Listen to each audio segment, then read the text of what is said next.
glad you straightened out that how to pronounce, Canton people, because I was going Cantonese. Yeah, I didn't know.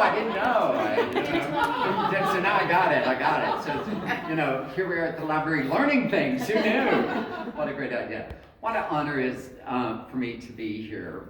And where the thing, when we say that I donated the majority of the collection, I drove out with Dan wherever he is, helping me pull this together.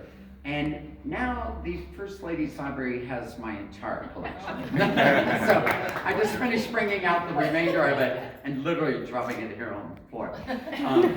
I walk into the room at home where this collection was housed for so many years. I started collecting in 1975. And it's not a sad thing for me. I do walk in and miss the clutter, because the walls were papered with Jackie memorabilia and stuff. And there were a few things that are my favorite that I speak to all the time. But I take refuge in the fact it's where it belongs. It has found a home. And so many more people will be able to be educated and shared. And I always say, may we motivate, inspire, and encourage everyone to be a Jackie. So without that, we're just stop, read, ask any questions. We can answer every one of them. Yes. Yeah, right. So Michelle, join me here at the mic for a little bit. So we've become very close friends, and I call her at odd hours because something will pop up in my mind. And she's so sweet to answer. I'm like, what about this? What are we doing with this? Is this important? And you really have been a guiding light for me, enabled to make this donation and knowing that it's where it needs to be. And it's where it really wants to be, believe it or not. So, I've got something a little special that I want to share with everyone. The name of the museum is that we put it in. Behind the door.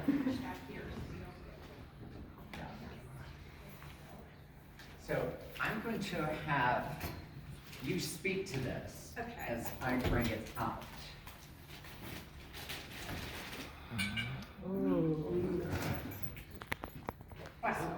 Well, first of all, I have to tell you, none of this would be possible without Monte Durham, none of it. And what this is President Kennedy went to visit Ireland in 1961, and on March 17th, on St. Patrick's Day, 1961, the ambassador to Ireland presented this water crystal bowl to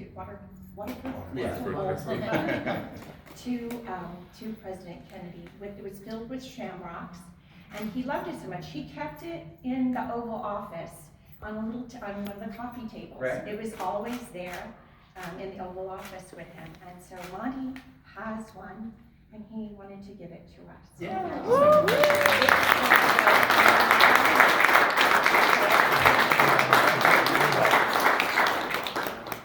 The beauty of this bowl is every year they get broken, they are numbered. I've yet to find the number on this one, and I've looked religiously.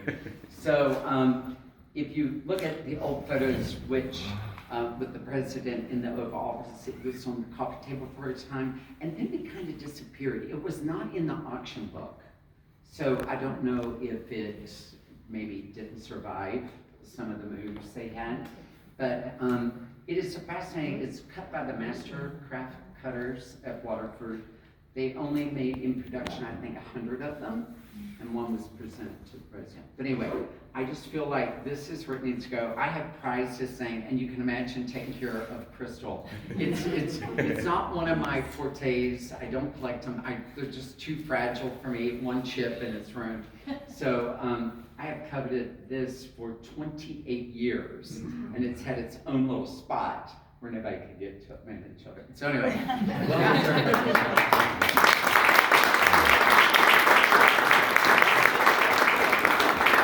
This shows you what he's like to work with. It's just been amazing joy.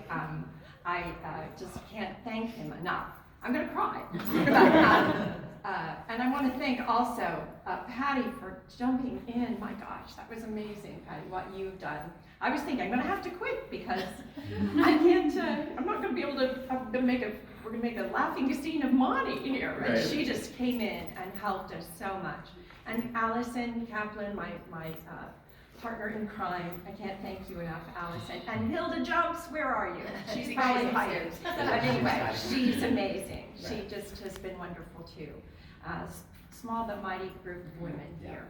So. And Christina took the lead on so much Yes, that night. Christina. I had no idea where I was staying, what I was doing, and I'm used to a certain itinerary when I travel just because of what I've done in the past. And I thought, oh my God, this will probably show up at 9, or whatever, very scattered. Oh my God. Patty's itineraries. I'm even told when to breathe. I'm like, oh my God, I loved it. I knew exactly where I need to be. It's great, it's a great joy. So, Patty, we have another little special thing that We could do this together if you want. should I speak to the history Yes, before please. or after? Yes. No, you speak to it before. All right. It won't avail. I'm Beth, sorry. So I had been in the bridal business, no surprise, right? Shock. And I had done some work with Priscilla Boston. And for you that don't know, she was the Vera Wang of her day. She dressed all the White House brides, from the Johnson girls to Nixon. Tricia Nixon really brought her into the limelight with that wedding that they did in the Rose Garden. So I did a lot of work for Priscilla Boston at the time, and none of us, we were doing it. I had a lot of friends who were getting married. Vice President of Tiffany's wore a Priscilla Boston. We had that coverage. A couple of other close friends were getting married, which spotlighted them in the height of when the Vera Wangs were coming in and other Jim Helm and all these other lead designers, and Priscilla was fading a little bit. So Tricia Knabe, the owner of Priscilla Boston, who bought it from Mrs. Keeper, who was Priscilla Boston, said to me, I want to do a favor for you. What do you want? I want a replica of Jackie's wedding dress. So we don't do copies. Okay. So she called me up a couple weeks. She goes, Monty, we got to do something for you. What do you want? Like, what about a trip to Europe? No, I want a copy of Jackie's wedding dress. We do not copy wedding bells, Monty. Okay. So the PR person called me and says, Monty, she's really on my back. She wants to gift you something and for all this work. And she goes, what is it that you really want? I want a copy of Jackie's wedding dress. She goes, okay, let me work on this. I got it. So I worked with their lead designer. I called the Kennedy Library. I was in touch with them in Boston so much that the gentleman on the other end of the line, he goes, you were casting too big of a net. That's what he told me. I go, well, there's just things I need to know. And the gown's there, the original. So they sent me photos. We counted every pleat. We counted every rosette. We went through her wedding albums that we could get. And this is way before online. This was 23 years ago. And we did, the snap, the covered zipper, the chevron design in the bodice, the pleating. I read everything I could. I went to Baccarat Studios in New York and saw the tapestry background she was photographed in front of and asked, why did Jackie not have earrings on? She didn't have them on her wedding day or her wedding portrait. Why is her 15-inch graduated pearl necklace not on her in her famous wedding portrait? And he said that when they were photographing Jackie, she had a little larger than normal Adam's apple.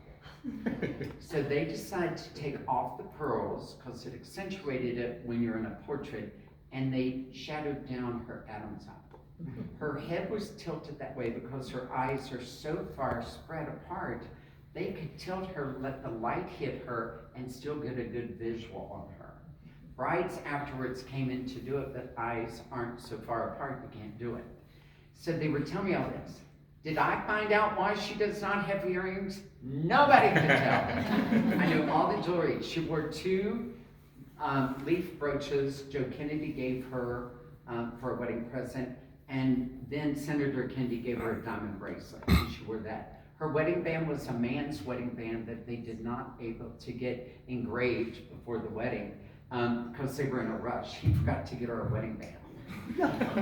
Her engagement ring was an emerald and a diamond bypass, designed by Van Cleef and Arpels, that Joe Kennedy had the president of Van Cleef and Arpels bring a box of jewelry to Hannah's Sport so he could pick out a ring with Jackie. And the emerald because Kennedy, Ireland. So that's what she wore. In later life, she had it redesigned with marquees around it and baguettes in the band. And President Kennedy was said to have said, "It looks like a cigar band." So, the dress, 50 yards of silk ivory taffeta in the bottom with the rosettes on top. The top with the chevron design and the pleating on the top was to enhance her small bust. The gown was made in ivory, silk taffeta, Italian, to complement her complexion. So without further ado, ladies and gentlemen, the replica of Jackie Kennedy's wedding gown by hand blow.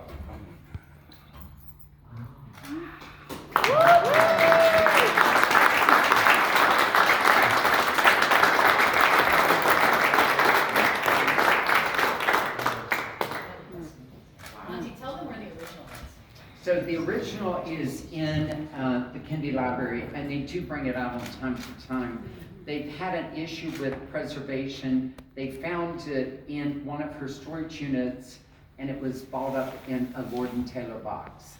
So it took a little while to restore the gown, and they'll bring it out every now and then on occasion, but they keep it. And Michelle can speak to this more than I, but textiles are one of the hardest things to preserve.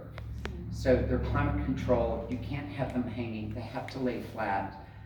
You know, acid-free tissue, it's a lot of work to preserve these. So I didn't quite do that with this dress. It lived when it wasn't on display, and my grandmother, she'd gifted me her cedar chest. So it was in tissue and in cloth, but it was in the cedar chest. Any questions about the gown? It's pretty self-explanatory.